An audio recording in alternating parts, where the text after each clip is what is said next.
everyone, welcome back to my channel for the first time. This is actually my first YouTube video that I've ever uploaded, so I hope you guys enjoy it. Today I'm just going to be taking you guys along my printmaking process and giving you guys some tips. I'll be going through all of the supplies that I use, how I cut everything, how I prep everything, and so I hope you guys enjoy this video. Leave a comment if you have any questions. I'll have everything linked in the description that I used today, and yeah, I hope you guys enjoy. Alright, so first we gotta start off with all the tools that you're gonna need. Starting with this tool, this is just from Amazon lino cutting tool. It comes with these different tips that are really helpful with the different carving. There's all these different tips sort of have a different cutting technique. You can change them out, and that's a really nice option. It's only like $10 on Amazon. This one is a Japanese cutting tool. It's from the brand Power Grip. I forget what size it is. This is on the higher end of cutting tools. I really like it, and I find it worth it for my outlining. It is a really nice tool that fits well in your hand. Just overall really good quality. But yeah, on the little bit of an expensive side. Now these are actually wood cutting tools. I like to pick and choose from these ones, which I like to use. There's a few like this one that I'm going to show you in a minute that is really good for cutting out the entire shape that you are carving. I like that especially. But yeah, these are also something that you can use for cutting. So wood cutting tools work as well. You just gotta find really what works for you best. And I'll have all of these supplies linked again in my description. I like this tool especially, but yeah. Alright, moving on to the lino cutting block that you're going to need. This is crucial. They come on Amazon in these packs of 5 or 10 sometimes. I really like this specific linoleum. You can find a bunch of different kinds that are going to be a little bit harder or softer depending on what you get. These pink ones are always my go-to. They're easy to carve, they come in these good sizes, and you can find them on Amazon as well as at other art stores. I like the thickness for these because you can carve on both sides if you want to. You can also mount them onto corkboard if you want to have a backing for your stamps too. But yeah, moving on to the next thing. Now we're moving on to the actual inks that I like to use. There are 2 inks I like using. The first one is this Speedball ink. This is a very classic ink that you have to use a brayer with. That's this tool that I'm going to show you here in a second. You have to roll out the ink with this. It's a bit thicker.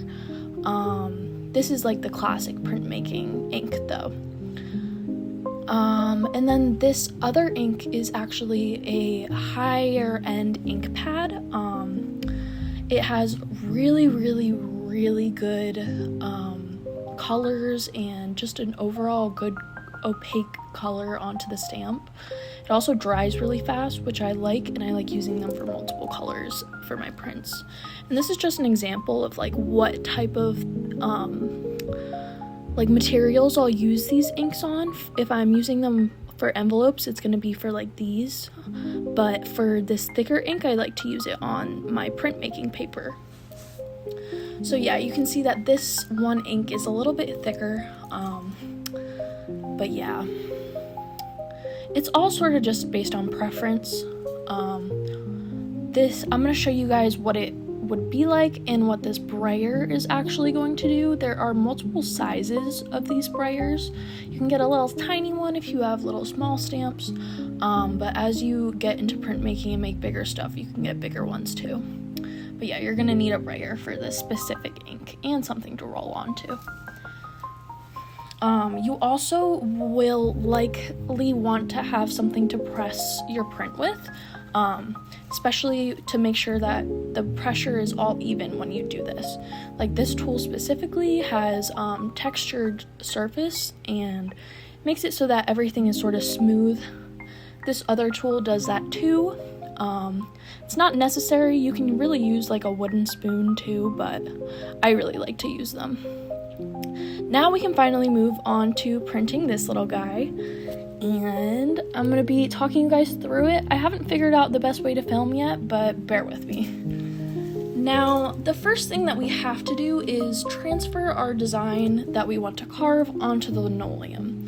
And to do that, I just like to sketch my design onto a piece of tracing paper, and then I like to put some pressure and then go over it with Sharpie like I'm doing here. You'll see in a few minutes that I put acrylic ink onto the lino block tool, and it just helps with that sort of vision and the difference between the colors, and it makes it really easy to see where you're carving. But yeah, just outlining it in that Sharpie to give it that permanency when I go over it with the ink definitely is really helpful.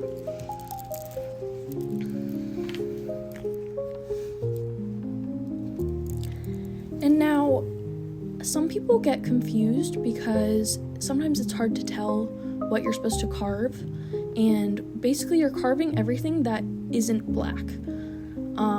Like I'm doing here, I mentioned the acrylic ink, and you'll see how it sort of helps you see when you're carving where you start and stop.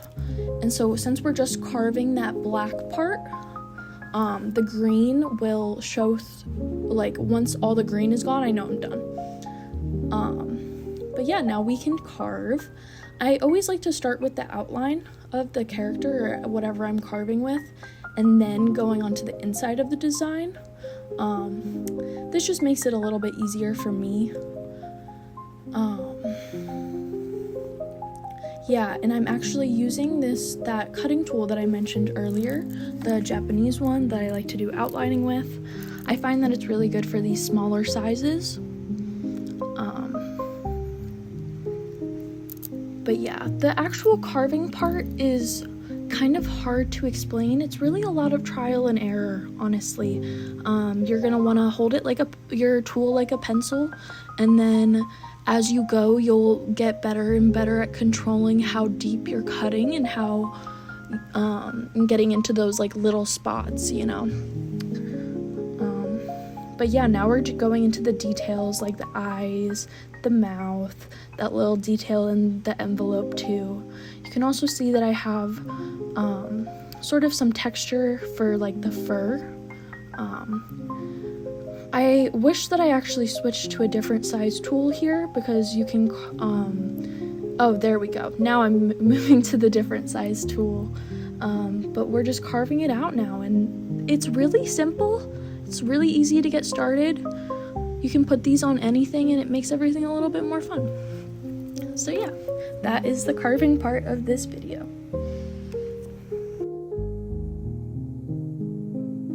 Alright, now that we finally have our carving done, we can start with the printing. I'm just grabbing these envelopes right now to do some stamping on for my print club, so we're just gonna do that. I actually make a print club where I send out a print, a mini print, and a little sticker I design every month, and so I'm just decorating that for now. All of that in the description too if you guys are interested. It's only $7 a month, but we'll go into that more in another video. But yeah, once you have the carving done, it's pretty easy to just like stamp it on there, honestly. It's going to be a lot of stamping. You want to make sure that everything is as even as you can get it, and that every part of the block is covered in ink. This is a lot easier with the stamping pad. When you have to roll it out with the brayer, it's going to be a little bit different, just making sure that you get the ink thin enough when you are rolling it before you put it on the lino pad. But yeah, here we are finally stamping him, and let's see what he looks like. You always want to apply an even amount of pressure too. And there he is. He looks so cute. But yeah, now I'm just gonna go ahead and do that on the other 3, and yeah, this is how you can make your own little stamps at home. Now I'm just gonna do a little example, not actually with the ink, but when you want to do it with the speedball ink, you're pretty much just going to take a little drop of ink and you're going to be rolling it just like that out until it gets even, and keep doing that, and then you would put the ink onto the ink pad and then just press it like normal. But yeah, and then you press it. But yeah, I hope you guys enjoyed, and I'll see you later. Well, that's gonna be it for today's video. I hope you guys enjoyed. You can find all of my social media in the description, as well as all of the links to the supplies I used. And yeah, I hope you guys enjoyed. Please like, comment, and subscribe. And yeah, see you guys later.